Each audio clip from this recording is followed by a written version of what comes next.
Hello everybody and welcome back to another video. Today we're going to be going over some international friendlies that have taken place this week in preparation for the upcoming Euros. We're mainly going to be discussing the games between England and Netherlands, Switzerland and Germany, as well as Brazil and Denmark here on She Scores Bangers.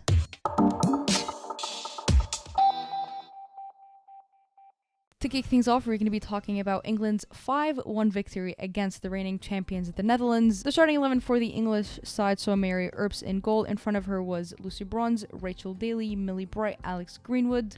In the midfield was Kara Walsh, Leah Williamson, as well as Fran Kirby. And finally, the three attackers up front were Chloe Kelly, Lauren Hemp, and Bethany England. Rachel Daly and Chloe Kelly got starts ahead of Demi Stokes as well as Beth Mead. It was announced a few days earlier that Ellen White was not going to be featured in this as she tested positive for COVID-19 and had to leave camp. The Dutch came out with a very similar 4-3-3 formation. They had Sari in goal, Dominique Janssen, Nuon, Wilms, and Van der Gort in defense. In front of them was Sharita Spitza, Palova, and Jackie Gronin. Up front was Lika Martens, Bernstein, and Roerd. My initial thoughts on the starting 11 was both coaches were trying to test rotations and different players, different starting 11s. The three forwards, Mertens, Bernstein, and Roerd, were actually using this to their advantage and kind of switching their positions here and there, which made it a little bit harder for the England defense initially to mark the players and really guess where they're going next. The first half kicked off and it was a very, very even 45 minutes for both of the teams. England had the majority of possession during that half, however, they also were giving out a lot of possession, specifically in the back, with a lot of sleepy, sloppy kind of passes. Mira Earps was put under a lot of pressure with a lot of these back passes reaching her from the defense, from the midfield, really going back to her, which saw a lot of the Netherlands high press pushed towards her. These positions really tested her decision making, which majority of the time she was able to clear out pretty nicely. Sharita Spitza, who got her 200th cap this game, also the Holland captain, was having a phenomenal game this time. She was bossing the midfield, she was winning most of the duels she got in, she was sending in really well aimed passes that cut the defense most of the time. If that was not an option, her long balls were very well timed in really capturing whoever was making a run. All of this allowed Holland to secure spells of high pressure that were troubling England most of the time. And often what happens when a lot of high pressure and press is being applied on you, you're likely going to lose the ball in the back, and that's exactly what happened, forcing the Netherlands to win a corner. The Dutch captain took the corner and connected very, very well with Lika Martens, who gave Mara Earps no chance to save her goal. And just like that, in the 22nd minute, Holland was 1-0 up. This was also the first time that the English team under Serena Wiegman has been trailing behind. We haven't seen them trail behind before with her. Usually they're either taking the lead or they're taking the lead. There was really never a situation that they fell behind. The English team usually did have a reputation of having that kind of a weak mentality whenever they go trailing behind. It was not very often that you saw them have a comeback take place, and so this was a very, very fitting challenge for this kind of revolutionized England squad. The Dutch defense was very good in boxing out Lauren Hemp. She almost didn't really touch the ball in the first half, and she almost was never in a position to receive that ball because of the positioning the Dutch defense was putting her in.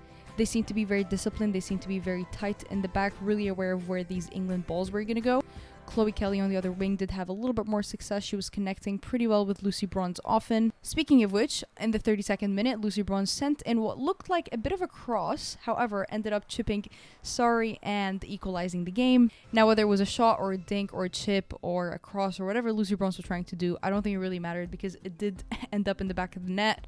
And they were all square at this point. You could argue that Sari could have maybe challenged that ball a little bit more. She could have possibly maybe saved it. But to be fair, the majority of the goals that Sari did concede could have been saved. And she overall had a very shaky game, as we will discuss later on. And just like that, the first half finished. It was 1-1. Nothing too crazy or dangerous for either side. So obviously some substitutions were bound to happen going into the second half. The second half kicked off with some substitutions take place. Holland replaced defender Stephanie Van der Gort, probably butchered her name there, with Caitlin, as well as Lika Martens coming out for Daniela Van de Donk. Van de Donk was out the majority of last year with an ACL injury. She had missed the last few international camps, so it was very good to see her back on the pitch with the international squad. And very ironically, as Van de Donk was substituted on, Chloe Kelly made way out for Beth Mead. If you know the history between these two, I think it was a rather fun moment for some of the fans. Only a few minutes in, as Van de Donk was making a run into the box, Greenwood committed an unpleasant slide tackle, which pushed the referee to go and have a look at the VAR, which resulted in a penalty.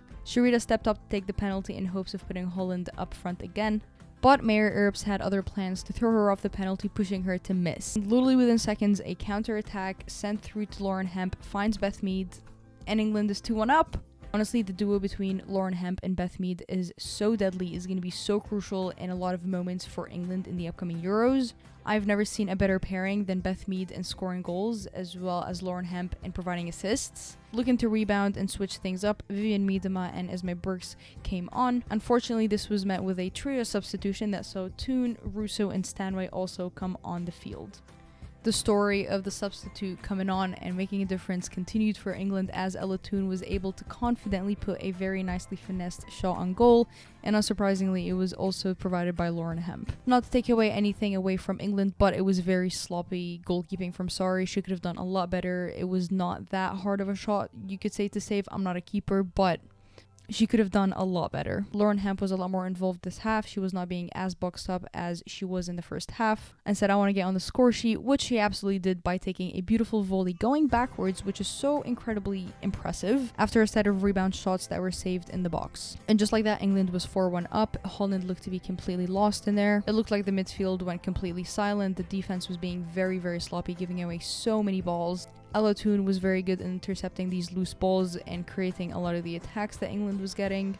And just kind of the cherry on top, Beth Mead got her other goal by toying a little bit with the defense, putting England 5-1 up in the 90th minute. Shortly after, the final whistle blew off, and England was set to walk away with another dominant win. Two main questions going on right now. Is Sarina Wiegman the right manager for England? Yes. Is Mark Parsons the right manager for Netherlands? Absolutely not. Not only is the England roster filled with so much depth and so much talent, such a great balance between veterans and rookies, but Sarina has really come in and completely revolutionized how this England team plays, how they react to going down, the different attacks they're able to apply, the very quick, snappy counterattacks. I mean, so much success is going to come under her. Holland on the other side, I just really don't see Mark Parsons being at the level of an international team like this, especially Holland. In my eyes, they have not made any progress since Sarina had left. They obviously did underachieve with her in the Tokyo Olympics. Since he's really come in, they haven't won or even challenged big teams. They had a very poor performance against France earlier on in the year that ended in a 3-1 defeat. Even against lower ranked teams where they are able to win those games, they look very stiff. And it's so upsetting because they have so many talented players. I mean, Roord, Van de Donk, Wilms, so good in the back. Jackie Groningen had an incredible game, so did Sharita Spitza despite missing the penalty. It's quite upsetting to see that happen to the team. I don't think they're going to do very well in the Euros, and there's even questions of him being out before the World Cup next year. So unless he's able to go back to the drawing board and fix those mistakes, unfortunately, as much as I hate to say it, they're not going to do very well in the Euros. Again, I know this is only a friendly in preparation for the Euros, but this is your Euros squad. This is only a few weeks before the Euros kick off, and you're losing 5-1 as a reigning champion. It's not looking good. England walks away with, again, another very positive result. They're able to do these rotations and let some of these young stars like Ella Toon and Russo, who had a very good game, shine, and it's only looking better for them. Moving on to another shocking scoreline, Germany was able to beat Switzerland 7-0 in another friendly today. Germany has a very good squad going into the Euros. They've also won the Euros 8 times before, and the odds were definitely favoring them going into this game. However, I don't think I was shocked that Germany was this good. I think I was more shocked that Switzerland did that poor. They barely had any shots on goal. They barely had any attacks going forward. Whatever possession that they had was the possession in defense when they were clearing out the ball from the German side. They were missing their captain, Leah Volti, and maybe that was, a very big impact on the team. However, losing 7-0, again, 2 weeks before the Euros kickoff is really not a great sign. For Germany, it was very bright. They had 5 different goal scorers on the score sheet. Clara Bull picked a very nice and neat hat-trick. Jewel Brandt and Lena McGull again had very fantastic showings that game. Their passing accuracy this game was spotless. The accuracy on it was insane. Germany stamped their name, again, being one of the good runner-ups to win this Euros. Switzerland, on the other hand, honestly, people are probably doubting them making out of the group stages at this point. Moving on to last year's finalists, Denmark were able to beat Brazil in a very tough and competitive game. A slip-up in the Brazilian defense allowed midfielder Thompson to take advantage of that and capitalize for the Danish team. Brazil is such a tough and competitive team for anyone to take on. They have that, Brazilian football in their team. They're so physically tough, so mentally smart. It's not easy to hang in there with them. But the Danish midfield was out of this world. Pernille Harder had an incredible game, as she always does. It was good to see Nadia Nadim back in the squad, who actually assisted the winning goal in the 91st minute. Such a good performance. Very, very positive takeaways for the Danish team over here from this game. Honestly, one thing I can definitely say is that these friendlies have been so fun to watch, so interesting to watch, so competitive, and they're only friendlies. These ladies are really raising the bar and the expectations for the Euros. I'm so excited to see how much the sport is able to grow this summer. I think it's going to be really incredible to see. I get so filled with an adrenaline rush watching these friendlies, just thinking about how good the summer is going to be with all these games, this much talent going on. It's going to be great for all of us. Thank you so much for joining us on today's quick analysis video. Let us know your thoughts on these friendlies and what are your predictions on some of these big teams going into the Euros. Make sure you subscribe to us here on YouTube and follow us on Twitter to stay updated and to continue enjoying the beautiful game. I will see you later.